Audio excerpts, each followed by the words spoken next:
le château. Jeu ludique d'opposition et de stratégie. Il opposera deux équipes. Donc deux équipes dont le nombre pourra s'étaler entre éventuellement 6 à 7 jusqu'à 12 ou 13. Donc suivant le nombre de joueurs que vous y mettez, vous pourrez utiliser différents espaces. Donc ici on voit demi-terrain, mais on pourra éventuellement utiliser un terrain entier.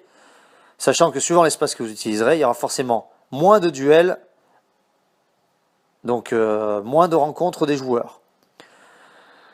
Donc chaque équipe, ici les rouges et les jaunes, possède un camp, un château, avec deux enceintes. Une enceinte bleue, la plus grande, enceinte de sécurité, et une enceinte jaune, qui sera la salle au trésor, mais qui fera aussi office de prison. Donc dans chaque salle au trésor prison, 5 à 6 ballons. Donc l'objectif, le but des équipes est de protéger ces ballons, voilà, mais aussi de récupérer les ballons de l'équipe adverse. Donc à la fin, d'essayer d'avoir de tous les ballons. Donc de ramener tous les ballons dans son enceinte, dans sa salle au trésor. Donc difficulté, chaque équipe pourra enlever le chasuble ou les flags qui seront placés au bassin de chaque joueur.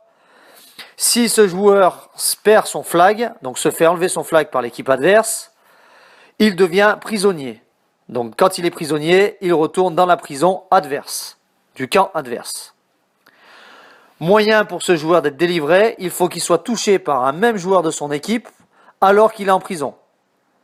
Donc l'objectif de chaque équipe, ça va être de travailler stratégiquement pour pouvoir attaquer et défendre sans se faire prendre ses ballons, mais tout en ayant la possibilité d'aller chercher les ballons des autres. Donc très intéressant dans la stratégie, dans la communication, dans le rôle aussi des statuts des différents joueurs, leaders, plutôt ouvriers, plutôt suiveurs. Ça nous permet de définir un petit peu les rôles aussi. Travailler les duels 1 contre 1. Donc on voit bien, un joueur 1 contre 1, essayer de récupérer le flag de l'autre, éviter de se faire récupérer le flag, aller chercher les ballons. Donc chose que j'ai oublié de dire, c'est que le joueur qui se fera enlever son flag et qui aura éventuellement un ballon en main, s'il se fait enlever son flag, devra laisser le ballon, le trésor, là où il est. Donc le ballon restera là et n'importe quel autre joueur pourra récupérer ce ballon. Les joueurs prisonniers aussi, quand ils seront libérés, pourront partir avec un ballon puisqu'ils partent de la salle de trésor. Donc ça peut être aussi une autre stratégie qui peut être utilisée.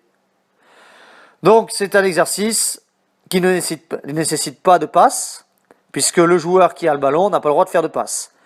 Donc si jamais il est touché ou prisonnier, il laisse le ballon à l'endroit où il est, et donc c'est s'organiser en équipe pour pouvoir récupérer ce ballon.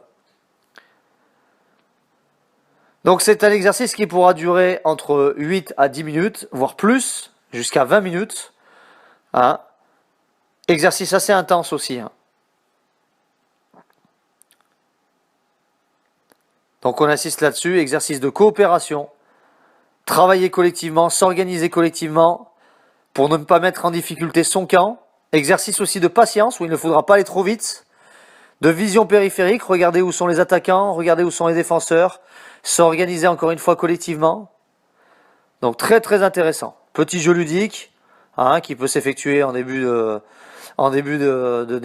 d'entraînement pour un échauffement, mais aussi qui peut permettre de travailler en termes de cohésion d'équipe.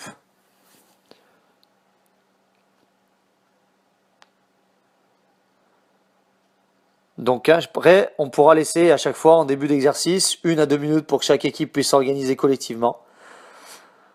Définir les rôles, définir les tâches. Ça, c'est très important. Donc on voit ici les joueurs qui ont le droit de venir chercher le ballon, le ramener. Si le joueur se fait prendre son chasuble, son flag, il devient prisonnier, il laisse le ballon à l'endroit où il est pris. Il va tout de suite en prison. Un autre joueur peut prendre ce ballon pour le ramener dans son camp. Et donc, chaque équipe est en sécurité dans son château à soi. Donc personne ne peut prendre le chasuble dans le camp de l'autre.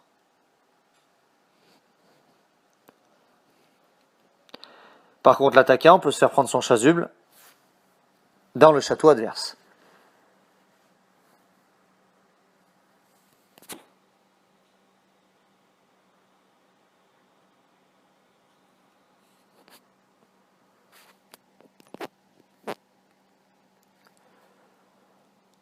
Alors il y a un temps défini, hein, mais si tous les ballons sont récupérés par une équipe avant le temps imparti, donc cette équipe-là a gagné.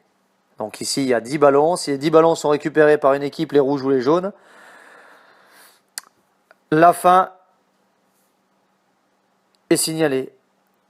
Différentes stratégies, hein. L'objectif peut être de récupérer les ballons, mais aussi éventuellement de faire prisonnier toute l'équipe adverse. Si forcément ils sont tous prisonniers, bah pareil, hein, l'exercice sera terminé, puisque tous les ballons pourront être récupérés. Donc c'est des stratégies différentes et une organisation différente à trouver, à discuter dans chaque équipe.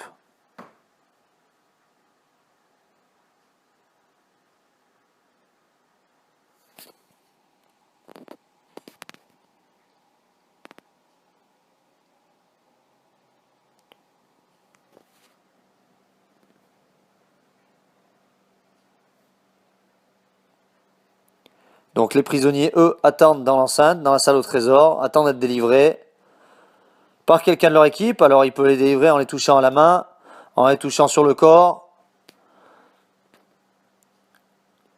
Vous voyez, organisation à 2, à 3, pour essayer d'enfermer quelqu'un.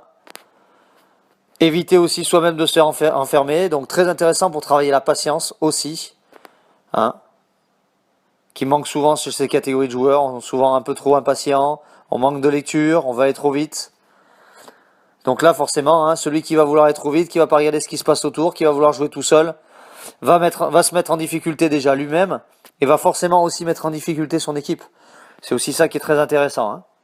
Donc là, justement, hein, on va pouvoir discerner très vite les joueurs qui sont un petit peu individualistes, qui travaillent seuls, et forcément les mettre en difficulté. Il va y avoir un gros sentiment de frustration chez ceux-là. Hein, puisqu'a priori, ils vont très souvent se trouver prisonniers. Et ils vont pas arriver